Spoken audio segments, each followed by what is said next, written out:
Let's see this question. A tower subtends an angle of 30 degree at a point distant d from the foot of the tower. ठीक है, तो पहले इस चीज को समझ लेते हैं. ये अपन ने ग्राउंड बना लिया. ठीक है, ये अपना टावर ए बी हो गया. ठीक है, अब ये जो टावर ए बी है वो किसी पॉइंट पे जो कि डी डिस्टेंस पर है, डी डिस्टेंस पर है फुट ऑफ टावर से, कितना एंगल बना रहा है 30. तो अगर ये टावर पूरा का पूरा एंगल बना रहा है तो इसको ज्वाइन करवा देते हैं. तो ये जो एंगल आएगा बच्चों यहाँ पे दैट इज 30 डिग्री. ठीक है, 30 डिग्री का एंगल बन रहा है पॉइंट पे. ठीक है, and on the same level as the foot of the tower. ठीक है, बिल्कुल सही है. क्या ये जो पॉइंट है कहाँ पे सेम लेवल है फुट ऑफ द टावर पे. फुट ऑफ द टावर कहाँ है, यहाँ पे. इसी सेम लेवल पे अपना ऑब्जर्वर बैठा है. इस पॉइंट को अपन बोल देते हैं P.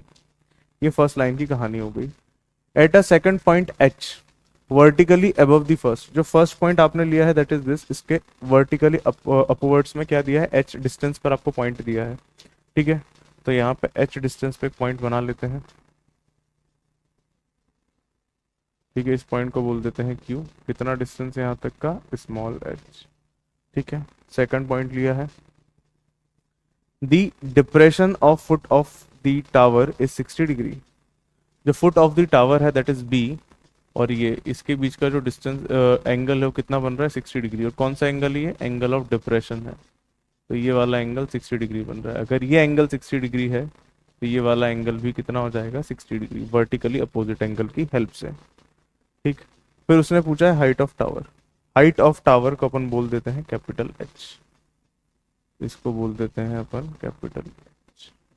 ठीक है, अब आपको यहाँ दिख रहा होगा कि ये एंगल के सामने जो साइड होती है परपेंडिकुलर, और ये बेस. परपेंडिकुलर और बेस को रिलेट कौन करता है, tan. तो मैं बोल सकता हूँ इस क्वेश्चन का जो मेन कंसेप्ट है that is tan theta is equals to perpendicular upon base. यहाँ तक की कहानी क्लियर है. लगा देंगे इसमें. तो जब मैंने फर्स्ट वाले में लगाया दैट इज ये ऑरेंज वाला ट्राइंगल, तो ये बनेगा मेरा tan 30 degree is equals to perpendicular H है, और यहाँ पे बेस मेरा D है.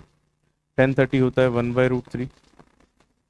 तो कैपिटल H आ जाएगा D अपॉन √3. आप ऑप्शन में देखोगे तो आपको दिखेगा कि कैपिटल H जो है वो D की टर्म्स में नहीं है, उसमें स्मॉल h तो तीनों में आ रहा है. देखो चारों ऑप्शन में स्मॉल h दिया है, तो अपन स्मॉल h के साथ रिलेट करते हैं. अब आप ये ग्रीन वाला ट्राइंगल देखना, ये वाला. तो यहाँ आपको दिखेगा tan 60 degree is equals to small h upon D. tan 60 होता है √3 के बराबर. ठीक है, तो स्मॉल d जो है वो आ जाएगा h/√3. स्मॉल d नहीं चाहिए, इसको एलिमिनेट कर देते हैं. जैसे ही यहाँ पुट करोगे तो कैपिटल H आएगा h अपॉन √3, और एक √3 और है, कंबाइन होके बन जाएगा ये स्मॉल h/3. ऑप्शन मैच कर लेते हैं. तो h/3 अपन को फर्स्ट ऑप्शन में दिया है, तो आंसर हो जाएगा कैपिटल D.